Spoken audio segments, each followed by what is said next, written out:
Welcome to the KidMin podcast with Dr. Val and Dr. Virginia, where we talk about everything KidMin and pull back the curtain on some of the surprises and challenges in children's ministry that nobody prepares you for. I'm Dr. Val, and together we have over 45 years of experience in children's ministry. I'm Dr. Virginia. Valerie and I met over 10 years ago in our doctoral program at Southeastern Baptist Theological Seminary. We are excited to share with you all the great stuff that we have picked up over the years. We want to minister to you, the children's minister. Welcome, friends. Thank you so much for joining us today. You know, the weather is getting warmer. We have survived Easter Sunday. And so that leads us into thinking about the summer. Dr. Virginia, are you prepared for the summer? Oh, we are getting there. There's definitely a lot of special events in the summer, a lot of extra things going on in the summer, a lot of VBS prep happening right now. So we are getting there. Right. Well, I know my grandkids are already getting super excited about school being out and vacation and all of those kinds of things. Yeah. So our conversations are definitely focusing right now on what's happening this summer and what are we doing this summer and kind of getting ready. And I know as children's ministers, that really is sort of where our mind is right now in general, not just because we are desperately preparing for Vacation Bible School and for camp. Those are things that hopefully you have already had in the back of your mind and you've been working on. And getting things prepared for and ready to kick those things off. And we've already had episodes where we've talked about how we plan for VBS and how we plan for camp. So today, what we really wanted to do was just have a quick conversation about how we plan for summer events in addition to Vacation Bible School and camp, because there's so much that goes on in the life of the church during the summer. So we have to look at our ministry a little bit differently for the end of May, June, July, the beginning of August, because the world is just not running on its normal schedule. And so the church is not running on its normal schedule. And so that's really what we just wanted to talk about today a little bit, was how can we prepare for the summer? How can we think through what is going to be the best method for our ministry to be able to function during these months? Because I think one of the biggest issues that we can have during the summer is that so many of our volunteers are out of pocket. Yes. Yep. Yeah. Going on vacation, doing summer travel sports and camps and, band camp and space camp and all the camps. All the vacations. Yes. I've served in some churches where families take the whole summer off because they have other places that they go during the summer. They have other places they stay during the summer or things that they do, or they go on long RV trips, or they go on these extended vacations. And so I would find that I would lose a lot of my volunteers during the summer. And that makes it hard to run our ministries as we normally do during the school year. It requires a little bit of adjustment and requires a little bit of time to kind of figure out how are we going to fill these voids that are left, not only with the adults being gone and our volunteers being gone, but also with the kids being gone. Yeah, if you find the number of kids who are attending your ministries all of a sudden takes like this steep drop in the summer. And, sometimes we would have a quarter or less of the kids who we would normally have. And it'd be like, man, everybody is gone. For sure. Well, and I think that is the big question. How do we find extra volunteers for the summer to fill in some of those spots where people are out of town for just a week or maybe the whole month, or you may have those families that come in and say, you know what, we're out of here until the fall, so we will see you in a few months. And so how do we find those extra volunteers? And what do you usually do, Dr. Virginia? Where is your focus for the summer? Well, a lot of times, because our numbers are typically so much lower, a lot of times in the summer, I've relied a lot on paid childcare workers, on summer interns. I've been very blessed in the past to have summer interns, which have been wonderful and a huge help, usually college age students who are there to serve and to work in the ministry, but I also try to be very intentional to mentor them as well in that process. Right. But for me, it's been a lot of, working with paid childcare workers, summer interns, college age students, that sort of thing. Right. And that's the great thing about when you have a church that does have those college age students that are, living on campus during most of the year, but they are home during the summer. And I would have a lot of students that were education majors that, really wanted to have that time with the kids during the summer when they were home. And so they were great to, to fill in and to take some spots, whenever I needed their help during the summer for Sunday school classes and that kind of thing. We typically didn't have a lot of things going on Sunday evenings and Wednesday evenings during the summer at most of the churches where I've served. So we didn't always have to worry too much about having those programs going on or those workers because a lot of times it would just be maybe choir. So I might have to have, a preschool, because usually the adult choir would still get together to rehearse on Wednesday evenings. And so we might have that going, but it wasn't the typical numbers that I would see during the school year on a Sunday night or a Wednesday night. So we didn't have to stress, too much over that. Right. But I agree. I used paid workers a lot during the summer. I use those college students as much as possible. And a lot of places where I serve too, if I knew my numbers were going to be way down for certain service times or certain Sunday school or Bible study classes, I would have that ability to be able to combine some classrooms if I needed to. Like instead of having a first grade classroom and a second grade classroom, I might be able to put first and second grade together if I had fewer kids, just, so that would help lessen the need of having those extra leaders that I might have lost during the summer. Right. And I know a lot of churches will, you kind of touched on this, change their ministry schedule in the summer, maybe ongoing ministries that they do through the school year, either sometimes it's even Sunday school or Sunday nights or Wednesday nights, either gets, changed or abbreviated or just suspended through the summer. And so I know a lot of churches will change through their ministry schedule in the summer as well. Right. So I think that's something as a staff, I think that sometimes children's ministers need to make sure that you are keeping your pastors and your other staff members aware that your schedule may be more stressful during the summer. Because a lot of times when pastors are planning adult ministry events and they're hoping for childcare during those times, they don't always think about, how are you going to find leaders to be able to pick up that slack during some of the times of the year that's a little, that where people are gone and they're not there. And so I think it's really important that we keep the staff informed on just letting I'm missing this number of people for these weeks or this time or this month, or, just to kind of say, just to give you a heads up so that, I may be more busy or it may be a little harder for us to figure this out, but saying, and enlisting maybe their help of knowing, like, do you have people that, that could fill in for these spots, or, just kind of letting them know that it's an issue sometimes during the summer to be able to find the leaders when all of this is going on at one time. Absolutely.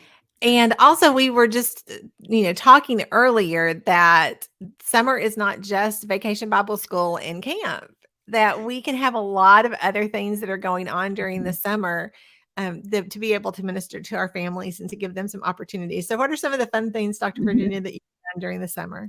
Yeah. One thing that I really like, it's sort of a combination of special events and then also modifying our schedule. So at the churches I've been at, we've typically had Sunday morning ministries and Wednesday night ministries. And so one thing that I really like, for the church does this as a whole, this isn't just the children's ministry, is on Wednesday nights in the summer, family fun nights. Some of those are on campus, some of those are off campus, but rather than trying to continue just a standardized ministry program throughout the summer, instead focusing it more on whole families doing activities together. Some of the things that we'll do, some of our off-campus activities are like we have a local minor league baseball team and going to baseball games, or going to the skating rink. We'll do some events on campus, like a water night, like a slip and slide softball night or whatever, where like the bases are the kiddie pools and like you got the slip and slide mats. I'm sure that's a liability. We won't talk about that. It's fun. Oh yeah, but don't get me started on slip and slides. I have a nightmare story from when I was a kid of one of my friends getting hurt on a slip and slide. Oh no. And so for my entire life, and I mean, because this happened like in 3rd grade, for my whole entire life, I have just had this visceral reaction to slip and slides.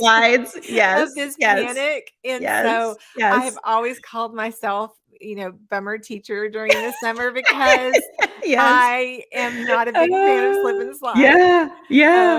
Oh yeah. Too many things can happen. But I know a lot of people do them and have a great time at them and enjoy them. And youth pastors, I feel like, love them. I don't know if I've ever met a youth pastor that disliked slip and slides. I don't know. I do. I mean, I know that there's so many that do, and the slip and slides are my one thing I have a big big issue with. That's okay. It's just me. That's just a me thing. But well, we would also do movie nights and other things that's good. that weren't slip and slide related. Yes.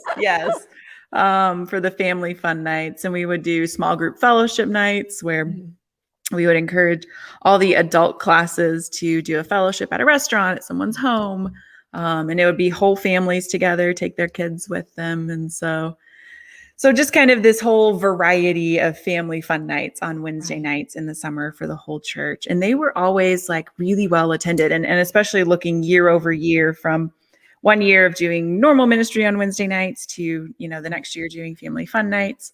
They were very well received in our church and very well attended and enjoyed by the people, because it's fun to I think it is your fun. life on a slip and slide. It is fun for families to find things that they can come and do together, because it really is. Not only is it really hard to have a family night out just on your own, but it's just because you have to find something and plan it and do all of that. But you also, there can be very expensive to take the family to play putt or to go to to a water park or to a theme park or something. So the idea of being able to be with your church family, to be able to go do something like that, can be a lot of fun, and it can help you get to know people better, and it helps them to know each other better, and so it really can be a very successful event. One of the things that I really enjoyed doing during the summer too would be to have almost like a mini camp on our campus.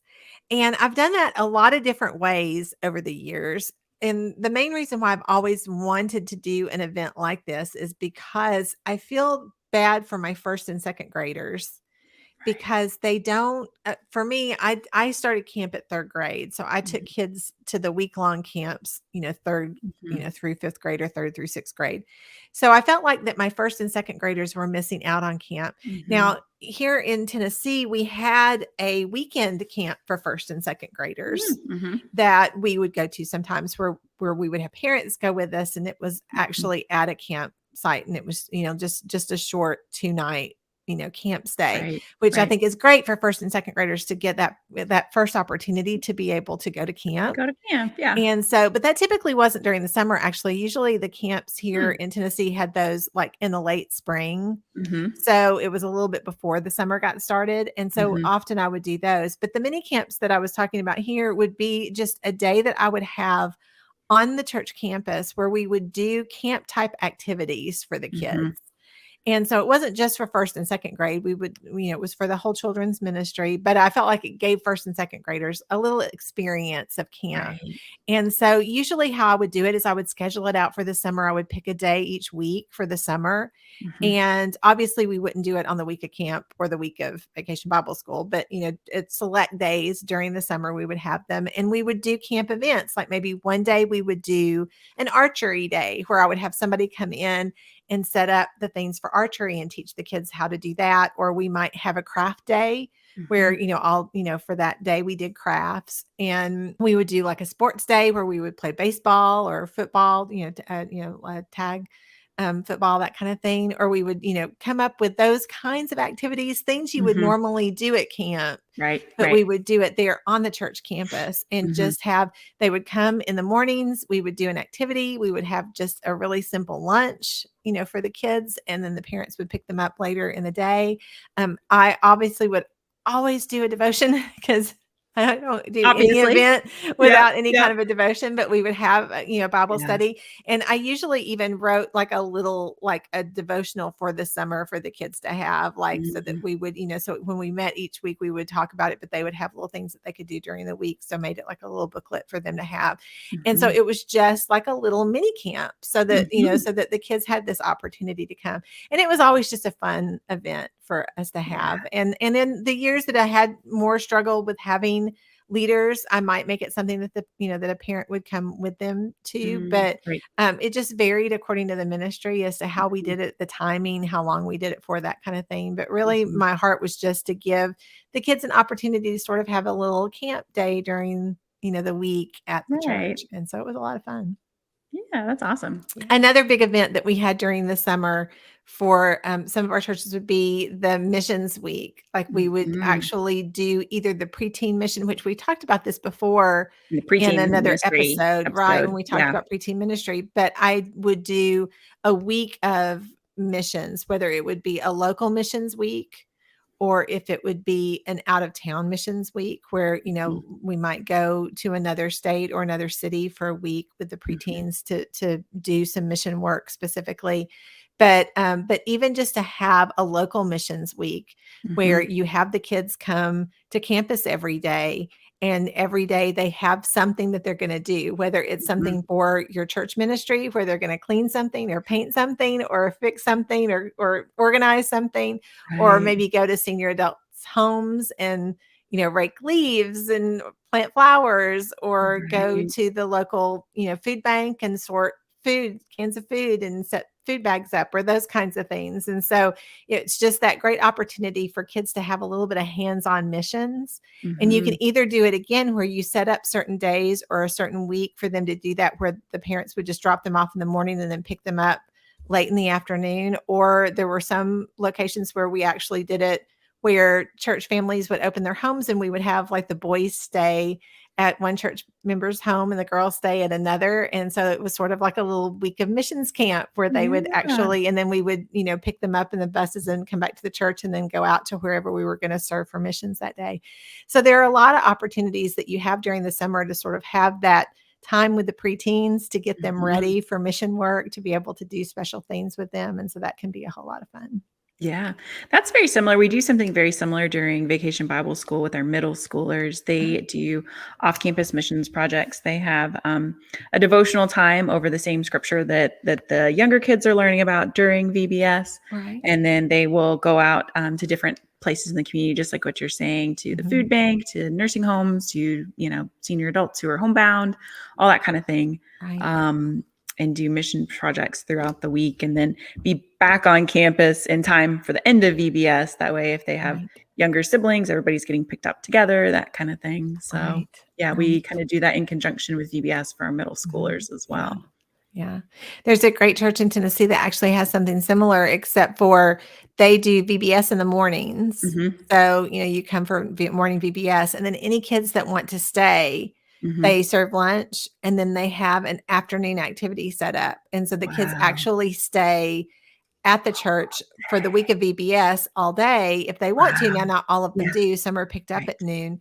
But for the ones that do want to stay, and then they do that type of thing where they'll do mission work in the afternoon, or they'll go, do a movie one day, or they'll go skating one day, or they do some sort of activity in the afternoon. And I think that it probably started because there's a lot of churches that families couldn't drop off and pick up kids for Vacation Bible School in the middle of the day. In the middle of the day. Yeah. And so that was their way of saying, you know what, for just this week, the kids can come in the morning. You can pick them up after work, and they, that way they have VBS in the morning, and then they're doing something in the afternoon. And so, so there's all sorts of opportunities according to your ministry and your location. Because like I said before, there are some locations where you have church members that are going to be involved in different ways and in different seasons of their lives and different types of things that they do normally, whether they travel a lot or if they stay home during the summer. And so you really have to look at your church community and kind of see where you are going to be able to meet the needs of your ministry's families. And how can you best serve them and also reach their kids during the summer and help encourage them during the summer? Yeah. Amen. Well, and one thing too that can kind of bookend the summer with end of the school year events, like a beginning of the summer party, and then back to school, like a back to school bash. And so there have been lots of summers where I've sort of bookended the summer with, a schools out party, like a pool party or something like that. And then, a back to school party. Like we have a skating back to school party that we like to do. So those kind of events to celebrate that transition from, school ending into summer or summer ending into school. So. Right. Well, and that's a great time when you do the kickoff event. If you can do that in May, at the end of the school year. Of course, I know some school years, don't end until June. It's according to your local school system schedule. But when you have those first off events, to kick off, that you can let the parents know about all of these little things you are doing during the summer.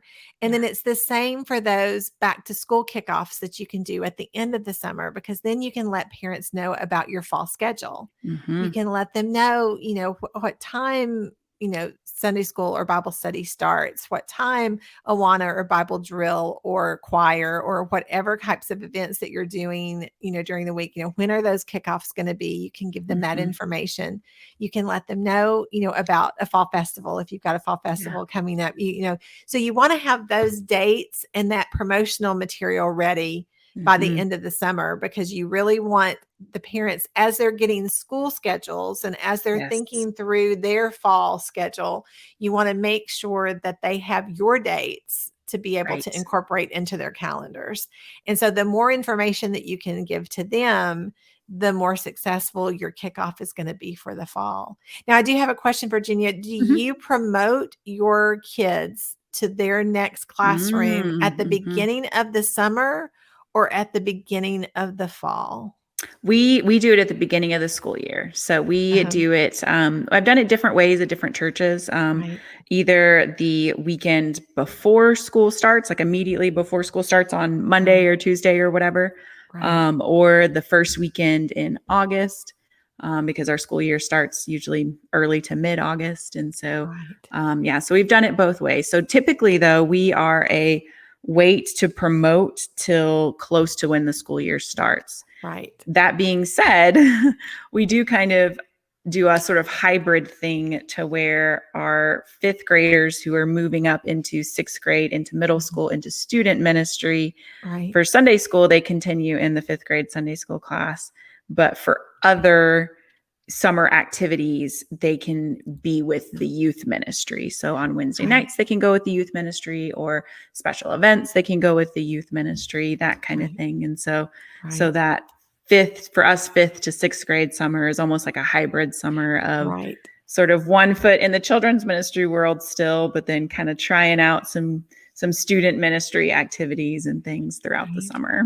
Yeah, it's really hard because once they graduate from whatever grade they're graduating from, if they're going from pre-K into kindergarten, or kindergarten into first grade, or fifth grade into sixth grade, once they have completed that grade, there is this mind shift with the kids and a lot of times the parents, where they're like, okay, I want them to be considered sixth graders now. And so I think it's really important that we are careful with that transition, so that we're sure that they're ready, because I never wanted the kids to miss anything. Like I didn't want them to miss their last year of camp or miss their last year of VBS, or, I wanted them to be able to enjoy it for as long as they possibly could. And also because the way that our material is generally set up is that I know that when I'm writing Sunday school material, I am very mindful of, am I writing for a September kindergartner or am I writing for a May kindergartner? There's a Because big difference. It's a big difference. And so it's different in the way that I write the material that I'm writing because I know that their age is very different. If I have a kindergartner that is getting ready to start kindergarten in the fall, but they are attending the kindergarten class in May, some of the material may be a little too difficult for them because, like you said, a fall kindergartner and a May kindergartner are two very different things. Yeah. And so you want to be mindful of your material so that you are not putting kids into a classroom that's going to be too challenging for them. Because if the material is not written for a starting kindergartner, but for a graduating kindergartner, it might be struggling for them. Yeah. So I always wanted to be really mindful of the material that we were using and how it was set up so that I was sure that kids were ready to be promoted. And so again, typically I did promote in the fall. Like that was when we would promote and we would start when that new fall material started is typically when we would promote. And so, so it can be a challenge. So. Yeah. Well, and more to the preteen to student ministry transition. We talk a lot about that in our preteen episode about ways to help those, rising 5th or 6th graders transition into the student ministry and be prepared to be successful in the student ministry. So, right. So there's a lot to think about, and every church is different. Every community is different because, like I mentioned, school systems start at different times. People consider, different groups of kids to be very different. We still have a lot of communities that elementary school is through 6th grade. So, so you have to really be mindful just according to your community and to your area as to how you want to look at what you set up during the summer and how you prepare for families and how you try to meet those needs.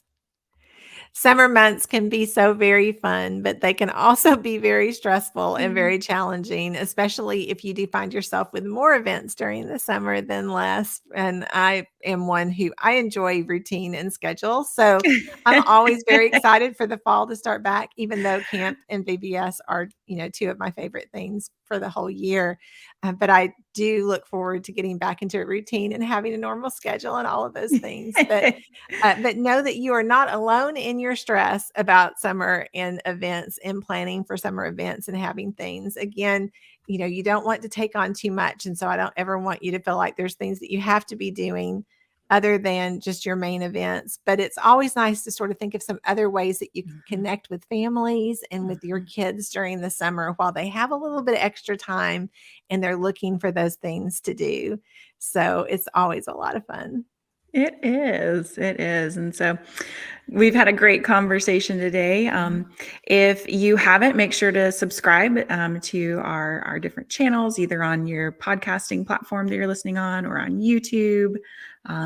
Give us a subscribe. We love that. I have been super active on Pinterest. You're so got behind. Well, I got really behind. So I've been trying to catch back up. We do have a Pinterest, KidMin Dr. Where I, of course, pin our stuff, but then I also try to save lots of other pins. I've been trying to save a lot of VBS pins as well right now of things that was just useful for children's ministry leaders. For sure. So yeah, check us out. Well, you do have to forgive us because life has gotten a little crazy over the last few months, and we keep thinking things are going to calm down and we're going to be able to focus. But for this season in our lives, it's just been nonstop. But know that we are thankful for you, and we really do have good intentions of things that we want to add and to try to help grow our community. And if there's any suggestions that you have for that, please let us know. We would love to hear from you. We would love to hear if you have questions or a particular episode you would like us to do, a topic that you would like us to cover. We would love to hear that. So please let us know. And we just appreciate you and the time that you've spent with us today. And we hope you have a great week. And we look forward to talking to you again soon.